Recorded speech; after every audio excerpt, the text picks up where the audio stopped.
नमस्कार मित्रों, आप सबका मेरे चैनल हिंदू धर्म सब प्रमाण पे स्वागत है। अभी हमारी जो चर्चा चल रही है मित्रों, वो है सप्तर्षियों पे। सप्तर्षियों का हो सकता है आप सोचें कि भाई ये भगवान विष्णु, भगवान ब्रह्मा, भगवान राम, भगवान कृष्ण की चर्चा करते करते हम इस सप्तर्षि की ऋषियों की क्यों चर्चा करने लगे। क्योंकि ऐसा देखा है मैंने कि आम जनता में, क्योंकि भाई इनकी तो पूजा वूजा होती नहीं है ऋषियों की, तो इनका कोई बहुत ज़्यादा महत्व नहीं है। आज के जो समाज है, हिंदू समाज, उसमें तो सब कहना चाहिए एक प्रकार से स्वार्थ है कि भाई इस देवता की पूजा करना चाहिए होता, तो उसमें तो ऋषि आते नहीं। लेकिन हमारा जो चैनल है, हम तो इतिहास देख रहे हैं ना, तो जब आप देखेंगे कि पूरे हिंदू धर्म का ही उद्भव ऋषियों से ही हुआ है, और जो देवी देवता आप बोलते हैं इनका भी जन्म ऋषियों से हुआ। जितने रूल्स रेगुलेशन चले समाज के, हिंदू समाज के, वो ऋषियों से बने, ऋषियों ने बनाए। तो ऋषियों को जानना बहुत आवश्यक है, और ऋषि अनेक हुए, सैकड़ों, लेकिन हम उसमें से कुछ ऐसे ऋषियों को जानने का प्रयत्न कर रहे हैं जो प्रारंभिक ऋषि थे, जिन्होंने ये सब प्रारंभ किया था और जिनका बहुत ज़्यादा महत्व है। और इसमें आप जब पुराण पढ़ेंगे तो आप देखेंगे कि वही जैसा होता है कि चमत्कारिक वर्णन, सप्तर्षि, जैसे सप्तर्षि के बारे में मैंने बोलना शुरू किया है, तो सप्तर्षि आपको आसमान में दिखाया जाएगा कि 7 ऋषि हैं, ये वो ऐसा करके, जो अलग अलग आकाश गंगाएं उसके बीच में हुआ है, उनको जोड़ के 7 ऋषि बता दिया गया। तो यहाँ पर मैंने आपको पिछले एपिसोड्स में बताया था कि वस्तुतः स्वयंभू मनु के लिए 7 बड़े ही बुद्धिमान व्यक्तियों का चयन किया ब्रह्मा जी ने स्वयंभू मनु को सहायता देने के लिए, कि भाई रूल्स रेगुलेशन बनाए। स्वयंभू मनु कहना चाहिए पहले राजा बने। जो आप पढ़ते हैं ना पुराणों में कि स्वयंभू मनु ही पहले व्यक्ति थे, और उनकी पत्नी ब्रह्मा जी ने अपने शरीर के दाएं भाग से स्वयंभू मनु को बनाया और बाएं भाग से शत्रुपा को बनाया, और उन्हें कहा जाओ मैथुनी सृष्टि करो। देखिए ऐसा कुछ नहीं है, ये बात स्मरण रखिए। यही तो इनको निकालना है ना आपको। ये जो चमत्कारिक चीज़ें हैं, वर्णन है, इन्हीं को अलग हटा के तो इतिहास सामने लाना है। तो स्मरण रखिए कि ये सब घटनाएं कुरुक्षेत्र की हैं, हरियाणा की। और आर्य कहाँ से आए थे? या तो तिब्बत के साइड से आके भारत में आए, हिमालय एरिया में, और या फिर बलूचिस्तान साइड से आए, पख्तूनिख्वा दर्रा वर्रा पार करके ईरान, अफगानिस्तान, कजाकिस्तान, अफगानिस्तान से। तो हरियाणा तक पहुँचते पहुँचते 1000-2000 साल आराम से हो गए। हरियाणा तक पहुँचते पहुँचते 1000-2000 साल आराम से बीत गए।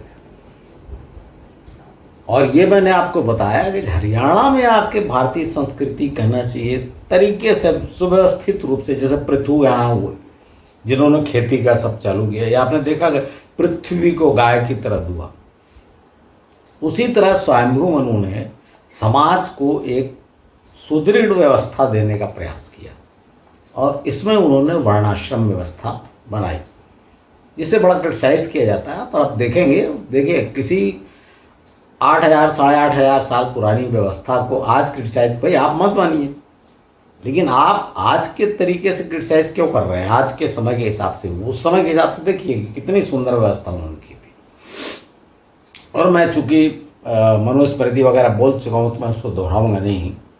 मैं सिर्फ ये बताऊंगा कि 7 ऋषि जो थे, जो सहायता के लिए स्वयंभू मनु की सहायता के लिए नियुक्त किए गए थे, और उनसे ये सब वंश चले। उन्होंने रीति रिवाज बनाए, उन्होंने कहना चाहिए सब रेगुलेशंस बनाए, जिसको हिंदू समाज ने फॉलो किया। तो इसमें देखिए, जो स्वयंभू मनु के भी मैं बता चुका हूँ कि स्वयंभू मनु के पुत्र जो थे उत्तानपाद और प्रियव्रत, उनका वंश चला। उत्तानपाद से तो आपको पता है ध्रुव और उत्तम, उत्तम भी मनु हुआ, इस तरह से जो मनु होते गए। लेकिन जो 7 ऋषि बनाए गए उसमें से मैं आपको 2 बता चुका हूँ। एक है महर्षि भृगु और दूसरे महर्षि अंगिरा। देखिए यहाँ पे थोड़ा सा कन्फ्यूज़न क्या है, जब आप देखेंगे ना, आप कहीं कहीं भी गूगल में, जैसे नॉर्मली लोगों की आदत है कि मैं बोल रहा हूँ तो गूगल में सर्च कर लेंगे कि सप्तर्षि, तो आप देखेंगे अलग अलग नाम आते हैं। तो अलग अलग नाम क्यों आते हैं? पुराणों में ही दिया गया है कि जो 7 मनु हुए उनके समय में अलग अलग सप्तर्षि हुए। पहली बात तो ये। तो अब किसके समय में कौन हुआ तो गड़बड़ होगा, पहली बात। दूसरी बात यह है कि हमको ये देखना है कि जैसे उसको चेक करना है, जैसे नाम है तो चेक करना है कैसे। अब कैसे चेक करेंगे? एक तो ये चेक करेंगे कि भाई ब्रह्मा के मानस पुत्र, पहली बात। भाई स्टार्ट है तो उनके पता नहीं कौन है उनके पिता वगैरह, तो ब्रह्मा के मानस पुत्र, पहली बात। दूसरी बात, वो स्वयंभू मनु के कार्यक्रम जो है, एक्टिविटी, वहाँ उपस्थित होना चाहिए, तभी उनको स्वयंभू मनु का सहायक माना जाएगा, मंत्री, अमात्य माना जाएगा। जो अमात्य वाली बात नहीं थी, लेकिन जो बनाया सप्तर्षि समझ लीजिए, उनको माना जाएगा सप्तर्षि। तो मनु स्मृति में भी मैंने आपको एक श्लोक दिखाया था जिसमें ब्रह्मा जी के मुंह से कहलवाया गया है कि मैंने 10 प्रजापतियों की रचना की। अब 7 नहीं 10।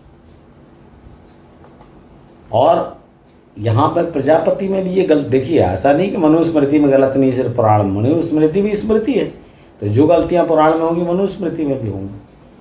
तो यहाँ मनुस्मृति में ये गलती है कि अनेक प्रजापति, देखिए प्रजापति अलग हुए, सप्तर्षि अलग हुए। प्रजापति बनाया उन्होंने एक राय सूबेदार समझ लीजिए, स्वयंभू मनु को भी प्रजापति मनु कहा गया। तो ब्रह्मा जी ने जो 10 प्रजापति बनाए, कहीं 16 भी लिखा हुआ है, वो समझ लीजिए अलग अलग इलाके को कंट्रोल कर रहे थे, गवर्नर। और उसमें ऐसे नाम हैं जो इस 10 में नहीं है, जैसे कि रुचि प्रजापति। अब रुचि प्रजापति जो थे उनका विवाह किससे हुआ? स्वयंभू मनु के पुत्र के साथ। फिर एक थे कर्दम प्रजापति, उनका विवाह किससे हुआ? स्वयंभू मनु के पुत्र के साथ, देवहूति के साथ। फिर दक्ष प्रजापति का विवाह किससे हुआ? स्वयंभू मनु की पुत्री प्रसूति के साथ। तो ये जो है ना, ये इसको आप समझिए कि भाई हमको 7 ऋषि ढूंढना है, जो प्रारंभिक पहले 7 ऋषि थे, सप्तर्षि, जो स्वयंभू मनु को, जिन्होंने पूरी सहायता की सब समाज, संस्कृति, ये सब के निर्माण में, ये देखना है। तो दक्ष के पिताजी प्रचेता हुए, तो वो तो अलग हो गए, वो तो इसमें थे नहीं। फिर एक नाम है उसमें, आपने देखा होगा जो 10 में एक नाम है नारद, तो वो भी नहीं है। अब जो 8 बचे उसमें बड़ा कन्फ्यूजन है। उसमें जब आप अलग अलग देखेंगे ना, तो अलग अलग लोग, कोई श्रीमद् भागवत से बताता है, कोई विष्णु पुराण से बताता है, और सब जगह अलग। लेकिन अलग कौन सा नाम है? 3 नामों में। देखिए 8 में से 5 नामों में कोई कन्फ्यूज़न नहीं है। कन्फ्यूज़न होता है जो 7 बताए गए हैं, किसी में भृगु का नाम नहीं है, किसी में वशिष्ठ का नाम नहीं है, किसी में मरीचि का नाम नहीं है। तो यहाँ हमको यही तो चेक करना है कि अब इस पर जो 8 बचे, इस 8 में से 7 कौन से थे, एक कौन सा कट गया। तो जो मैंने आपको पिछले 2 एपिसोड बताए हैं, उसमें मैंने आपको बताया भृगु जी के बारे में, महर्षि भृगु के बारे में, कि वो तो थे ही। कई जगह आपको किसी पुराण में उनका नाम नहीं रहेगा, लेकिन वो पक्का थे। क्यों पक्का थे? कि भृगु इसमें मनुस्मृति में भी लिखा है, जो आपको श्लोक दिखाया था कि आप भृगु जी आपको डिटेल बताएंगे, मैंने इनको समझा दिया, ऐसा स्वयंभू मनु कहते हैं। इसका अर्थ क्या हुआ कि भृगु यहाँ थे। अब ये मैंने आपको इसलिए भृगु जी के बारे में बताया, महर्षि भृगु के बारे में डिटेल। फिर दूसरे एपिसोड में अंगिरा जी के बारे में, महर्षि अंगिरा के बारे में इसलिए बताया कि अंगिरा के पुत्र बृहस्पति हुए और भृगु के पुत्र शुक्राचार्य हुए। ये दोनों फिर गुरु बने। और अंगिरा बड़े विद्वान थे, अपना बड़ा गुरुकुल चलाते थे, इसलिए भृगु जी ने अपने पुत्र शुक्र को वहाँ पढ़ने भेजा था। ये बात, उष्णा जिनका नाम था, ये मैंने आपको, शुक्राचार्य तो बाद में कहा गया उनको, उनका नाम उष्णा था। तो ये दो पक्के हो गए। अब इसके बाद जो बचते हैं ऋषि, इसमें अच्छा कई जगह कश्यप ऋषि का भी नाम दे दिया है साथ में, तो इसको भी हम देख लेते हैं कौन थे पक्का, कश्यप ऋषि थे कि नहीं थे। देखिए अब इसमें एक श्लोक आता है मनुस्मृति में, मरीचि इत्यादि महर्षियों ने, अर्थात मरीचि ऋषि भी वहीं थे। जब ये बताया जा रहा था तो मरीचि ऋषि वहां थे, तो मरीचि भी हो गए साथ में। अब कहीं कोई डाउट नहीं, मरीचि जब है तो मरीचि कौन है? कश्यप के पिता। तो कश्यप तो हो ही नहीं सकते जब मरीचि हैं तो ये आपके हो गए। अब बचे 3-4, तो 3-4 में कोई कंफ्यूजन नहीं, जो भी नाम आप देखेंगे ना किसी भी लिस्ट में वो 3-4 हैं। कौन कौन से? अत्रि, पुला, पुलत्स्य और क्रतु, ये नाम है उसमें, और ये ज़्यादा प्रसिद्ध नाम नहीं है। फिर भी मैं इसमें से जो मतलब इनके बाद महर्षि भृगु और महर्षि अंगिरा के बाद जो बड़ा महत्वपूर्ण नाम है उस पर मैं आज आपके सामने चर्चा करूंगा, और वो नाम है महर्षि अत्रि। अब देखिए फिर से कन्फ्यूजन स्टार्ट होगा। मैं आपको बता रहा हूं कि स्वयंभू मनु, और मैं कंफर्म कर रहा हूं कि स्वयंभू मनु के समय में महर्षि अत्रि थे, अर्थात स्वयंभू मनु के जो 7 ऋषि थे, सप्तर्षि, उसमें महर्षि अत्रि थे। लेकिन स्वयंभू मनु के लगभग 1500 साल बाद, क्योंकि जो 7 मनु मैंने बताया था, मनुओं का जो मेरा एपिसोड था उसमें मैंने बताया था कि भाई स्वयंभू मनु के वंश पे जैसे उत्तम मनु हुए, फिर चाक्षुष मनु हुए, इस तरह से। तो अगर इनको आप लेंगे तो 100-200 साल के अंदर, मैंने शायद 400-500 साल बताया है, अधिकतम बताया, अधिकतम, क्योंकि मैं समय जोड़ रहा था कि अधिकतम कितना समय हो सकता है। 100-200 साल के अंदर ये 7 मनु थे, कोई यहाँ कोई वहाँ। तो यहाँ तक कोई ज़्यादा प्रॉब्लम नहीं है। लेकिन जो 7वें मनु थे, अपने वैवस्वत मनु, उनका पुत्र हुआ इक्ष्वाकु। उससे इक्ष्वाकु वंश, सूर्यवंश जिनको कहा जाता है, अयोध्या का सूर्यवंशी, वो सूर्यवंश चला, और उसमें 65वें राजा थे भगवान राम, श्री राम। तो लगभग अगर एक पीढ़ी को 20 साल का भी समय आप दीजिए तो लगभग 1500 साल हुआ। तो कहने का मतलब यह है कि जब श्री राम, आपको याद होगा कि श्री राम को जब वनवास हुआ तो वे जब चित्रकूट गए, और चित्रकूट से जब आगे चले, चित्रकूट जब छोड़ना पड़ा, भरत मिलने आया, तो उन्होंने डिसाइड किया कि छोड़ देते हैं। तो छोड़ने के बाद वो कहाँ जब छोड़ा तो उन्होंने कहा किससे मिलना है? अत्रि ऋषि से। अत्रि ऋषि और उनकी पत्नी अनसुईया से मिले थे। वहाँ उन्होंने अनसुईया जी ने सीता जी को उपहार भी दिए थे। ये बात वाल्मीकि रामायण में वर्णित है, और मैंने भी बताया इसको। तो अब आप, चूंकि हम चमत्कारों से ध्यान हटा के चर्चा कर रहे हैं, तो अब इसको सोचिए कि अगर अत्रि और अनसुईया स्वयंभू मनु के समय थे तो श्री राम के समय कैसे हो सकते? देखिए आप YouTube में देखेंगे ना, तो कोई भी एक शिव पुराण रख लेगा, कोई श्रीमद् भागवत रख लेगा, कोई विष्णु पुराण, और बता देगा कि भाई ब्रह्मा के ये मानस पुत्र हुए, इनका वंशी। मैं तो वो खोज ही नहीं रहा हूँ, मैं आपको थोड़ी बता, मैं एक्चुअल में बताना चाह रहा हूँ कि वो कौन से 7 ऋषि थे जिन्होंने ये सब रूल्स रेगुलर्स, क्योंकि हम तो हिस्ट्री देख रहे हैं ना। तो अगर आप बता दोगे कि 7 मनु हैं, हर एक के साथ 7 ऋषि थे, तो इससे काम नहीं होगा। भाई पहले 7 कौन से थे वो कंफर्म करना है, सैकड़ों ऋषियों में से। तो वो मैं आपको बता रहा हूँ कि इसका कारण, देखिए अब आप मनु के समय थे कि नहीं, जैसे राम के समय तो थे, मतलब जो 7वां मनवंतर है उसमें थे। तो पहला जो मनवंतर है अर्थात स्वयंभू मनु का, उसमें अब ये थे कि नहीं अत्रि। तो इसके लिए मैं आपको बताता हूँ। एक कर्दम प्रजापति थे और कर्दम प्रजापति का विवाह हुआ था स्वयंभू मनु की पुत्री देवहूति के साथ, और उनकी उससे 9 पुत्रियां और 1 पुत्र हुए। और पुत्र थे महर्षि कपिल, ये नाम आपको याद होगा, मैंने बताया है इनको भगवान विष्णु के अवतारों में, क्योंकि इनको भगवान विष्णु का अवतार माना जाता है। महर्षि कपिल, महर्षि कपिल थे कर्दम प्रजापति और देवहूति के पुत्र। और बाकी जो 9 कन्याएं थी उनके विवाह इन लोग, उसमें से एक थी अनसुईया, और उसका विवाह हुआ था महर्षि अत्रि के साथ। अब महर्षि अत्रि के साथ अगर उनका विवाह हुआ था, अनसुईया कौन थी? कर्दम मतलब स्वयंभू मनु की पुत्री की पुत्री।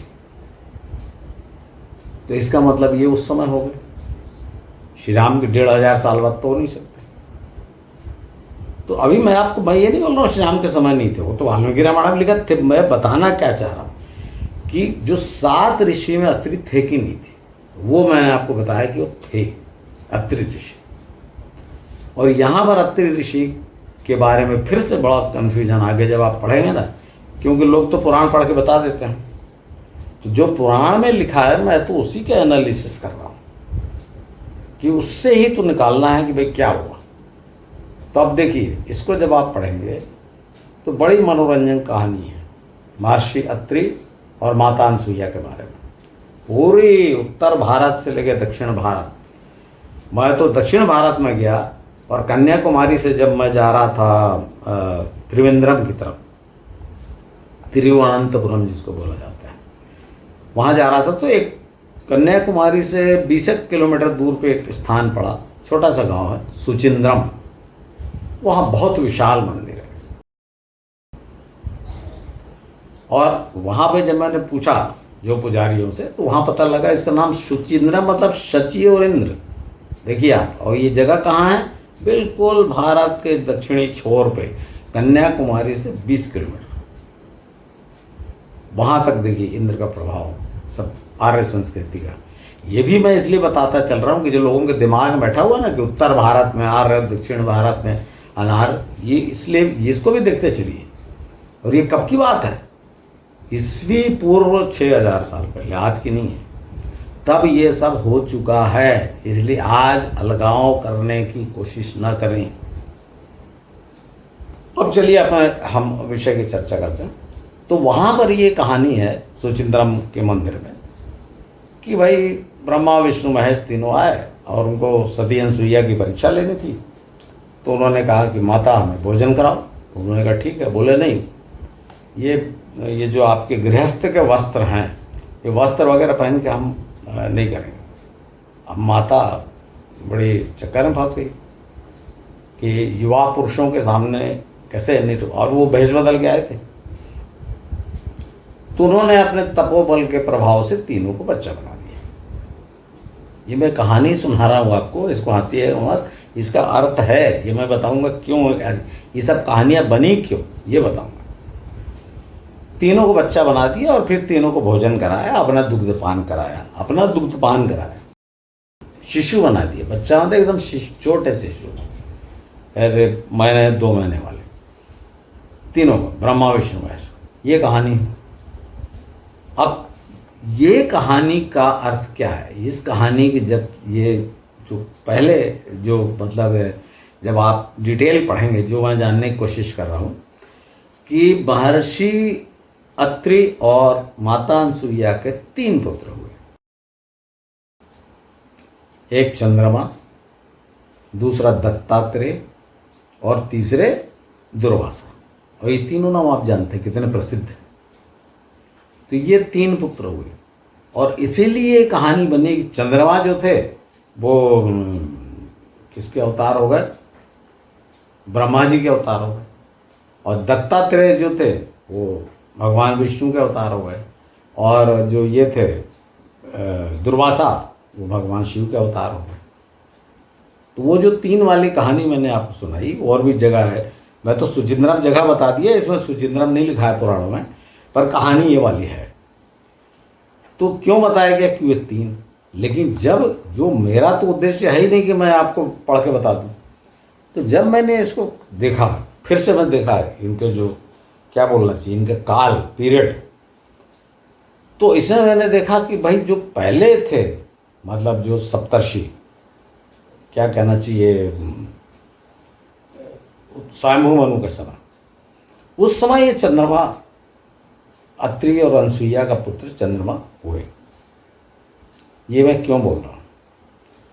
ये इसलिए बोल रहा हूँ कि फिर से एक कहानी है। देखिए, अपनी कहानियों में से अर्थ निकालना है। फिर से एक कहानी है जो मैं बता चुका हूँ आपको कि भाई चंद्रवंश कैसे चला। चंद्रवंश के बारे में आपको बता चुका हूँ। चंद्रवंश कैसे चला कि बृहस्पति की पत्नी, जो बृहस्पति थे देवगुरु, बृहस्पति की पत्नी तारा का चंद्रमा ने अपहरण कर लिया था। और जब वो प्रेग्नेंट हो गई और देवताओं के समझाने से वापस कर दिया चंद्रमा ने, तो फिर ये झगड़ा चला कि भाई ये प्रेग्नेंट है तो पुत्र किसका होगा। तो फिर पुत्र चंद्रमा का माना गया और वो पुत्र पैदा हुआ, उसका नाम रखा गया बुध। और बुध की का विवाह जो सूर्यवंश के राजा इक्ष्वाकु थे उनकी पुत्री इला से हुआ और वहां से चंद्रवंश चला। पुरुरवा हुए, फिर ये आती, वो सब नाम वो मैं आपको बता चुका हूँ चंद्रवंश का, वो फिर से वर्णन नहीं करूँगा। पर ये चंद्रवंश चला और इसी चंद्रवंश में बड़े बड़े लोग, जैसे सूर्यवंश में हुए ऐसे ही चंद्रवंश में जितने कुरु, पुरु, यदु, बाद में भगवान कृष्ण, सब ये चंद्रवंश चला। जितना कौरव, पांडव, सब चंद्रवंश। इस बात को स्मरण रखिए और इससे अत्रि ऋषि का महत्व समझिए। मैं ये बताना चाहता हूँ कि अत्रि ऋषि से ये चंद्रवंश के मूल पुरुष कौन है? अत्रि ऋषि। तो ये तो हो गया मित्रों चंद्र। मैं यहाँ पूरी हिस्ट्री नहीं बता रहा हूँ, मैं अत्रि ऋषि का महत्व बता रहा हूँ। अब देखिए, यहाँ तो चंद्रमा का बता दिया मैंने आपको कि ये पक्का हो गया कि चंद्रमा वाली घटना बृहस्पति वाली थी। तो ये जो पहले सप्तर्षि थे उनके साथ। अब दूसरे पुत्र दत्तात्रेय, और दत्तात्रेय में वाली कहानी जो 3 हुए भाई, जो आपको मैंने चंद्रमा अलग अलग करके बताया। जब दत्तात्रेय जी की कहानी आप पढ़ेंगे तो उसमें आपको पता लगेगा कि ब्रह्मा, विष्णु, महेश तीनों दत्तात्रेय में। लोगों ने अंदाजा लगा लिया दत्तात्रेय 3, उनके 3 सिर बना दिए गए। जबकि दत्तात्रेय अवधूत थे, निकल गए, तपस्या करने चले गए, लेकिन उनके 3 सिर बना दिए गए हैं। ब्रह्मा, विष्णु, महेश, तीनों का रूप, माने जो 3 अलग अलग थे, चंद्रमा, दत्तात्रेय और दुर्वासा, वो जब बाद में आगे कई पुराण में तीनों को एक ही जगह कर दिया कि दत्तात्रेय। खैर, इससे अपने को मतलब नहीं, 3 सिर तो आपको मालूम है, तो 6 सिर बता चुका हूँ आपको कार्तिकेय वाले। तो सिर छोड़िए, मेन चीज ये है कि दत्तात्रेय ये राम के काल में जो ऋषि थे ना। और अत्रि वाली बात जहाँ तक है, मैं आपको एक बात बता दूं, पहले बताया हूँ कि अनेक गोत्रों में उसी नाम से पुकारा जाता था।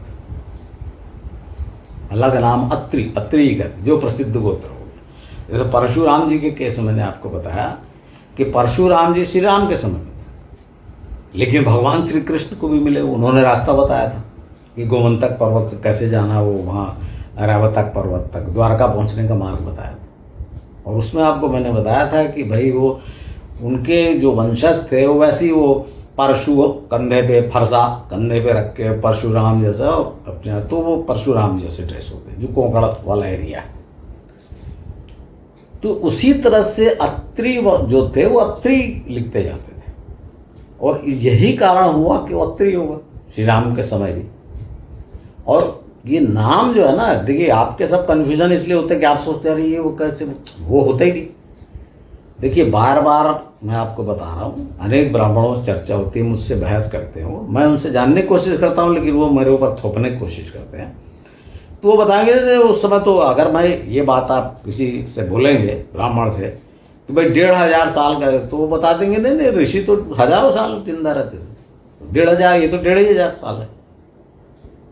मित्रों, पुराणों में ही लिखा हुआ है कि आशीर्वाद देते, जब आप किसी बुजुर्ग का पैर छुएंगे, किसी ऋषि से आशीर्वाद लेंगे, तो आपको क्या आशीर्वाद देगा वो?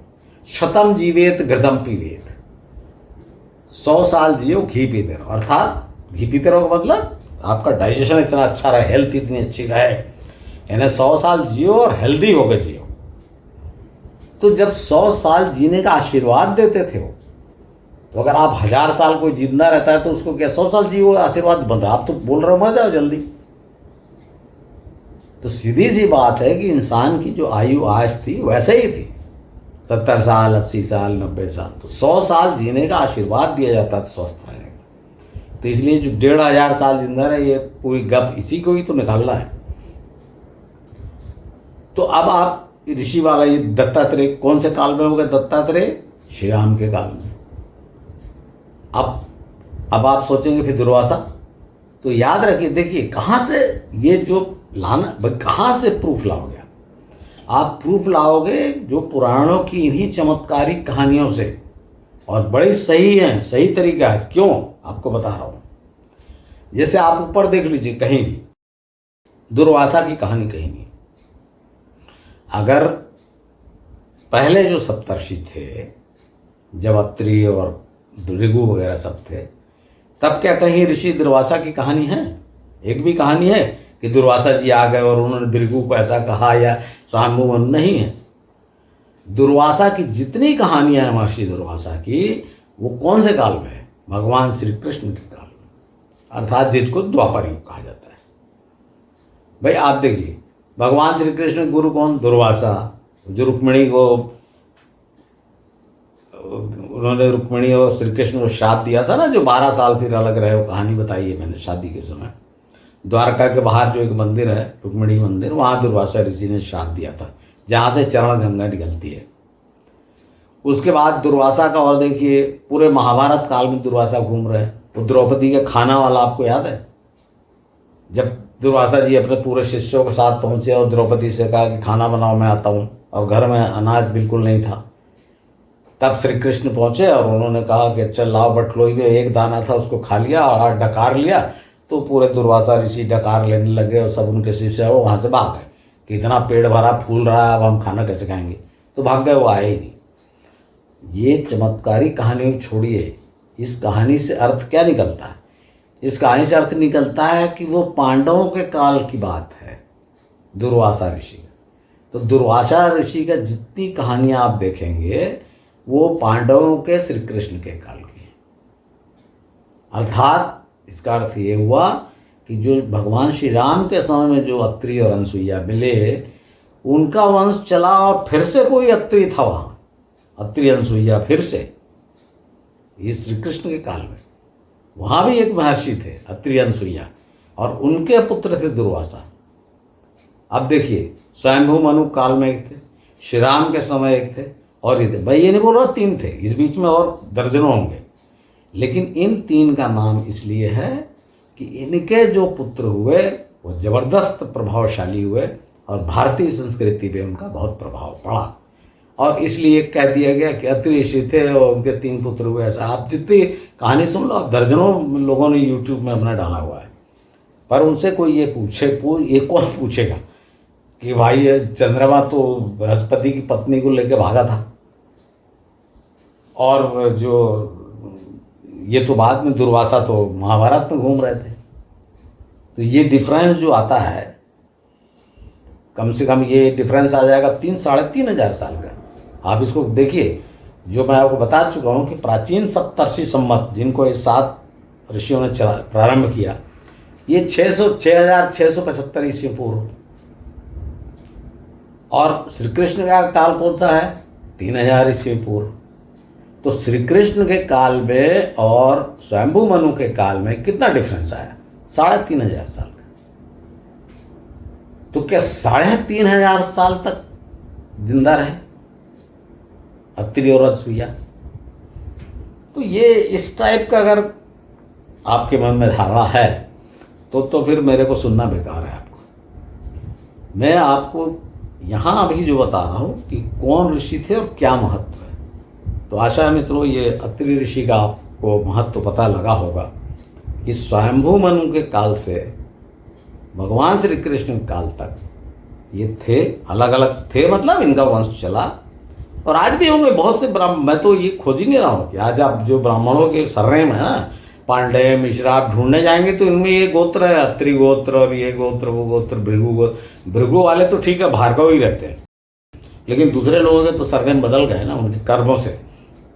तो इसलिए आप देखेंगे तो सब गोत्र पूछ लीजिए कौन सा गोत्र है, इसमें निकलेंगे। तो कहने का मतलब ये गोत्र चले, बाद में सब नाम सरनेम काम के कारण ये सब चेंज होता गया, नहीं तो पहले वैसी अत्रि है तो अत्रि। और सबसे बड़ी बात है कि ऋग्वेद में जैसे आपको मैंने भृगु का बताया, तो अनेक ऋग्वेद में ऋचाएं अनेक भार्गवों ने लिखी। इसी प्रकार से मैंने अंगिरा ऋषि को बताया, अंगिरस, बृहस्पति भी तो अंगिरस थे, बृहस्पति जैसे कोई बृहस्पति के जब पुत्र हुए बृहस्पति, तो भाई बृहस्पति को तो वही अंगिरा गोत्र, अंगिरा से ही तो चला।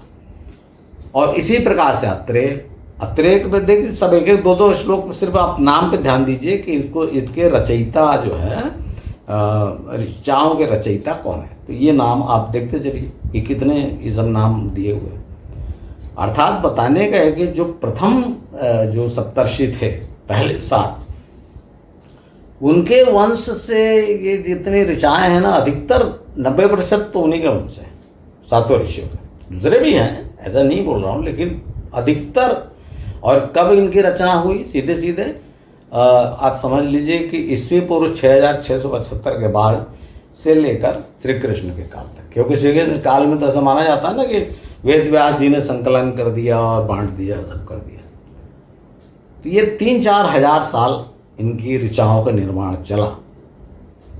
और ये लोग सब, ये और इनके वंशज, ये है इन ऋचाओं के रचयिता, ये है इनका महत्व।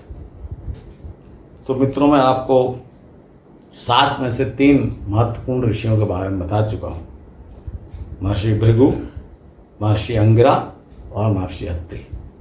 अब नेक्स्ट एपिसोड में मैं आपको बचे हुए 4 बताऊंगा। उनका मैं आपको ये नहीं बोल सकता कि उनका महत्व नहीं, महत्व होगा, लेकिन उनका जो कार्य देखिए, आपको बार बार बता चुका हूँ मैं कि ये श्रुति और स्मृति वाला मामला है, लिखित कोई रिकॉर्ड था नहीं। तो उनका कार्य उपलब्ध ज़्यादा नहीं है, तो सिर्फ अंदाज़ा लगाना पड़ता है कि ये कहाँ थे, क्या थे। उनका ज़्यादा भाई बहुत से, उसमें से जो 7 में से तो बहुत से गुरु थे। जैसे अंगिरा, स्वयं अंगिरा, महर्षि अंगिरा का आप देखिए काम नहीं है, क्योंकि वो तो गुरु थे, गुरुकुल में शिक्षा देते थे सब, और इनको हेल्प करते थे। अगर ये जाके सलाह लेते थे स्वयं मनु कैसा करें तो हेल्प करते थे। तो सबसे ज़्यादा वर्क आप देखेंगे तो महर्षि भृगु का है, बाकी लोगों को उतना नहीं है।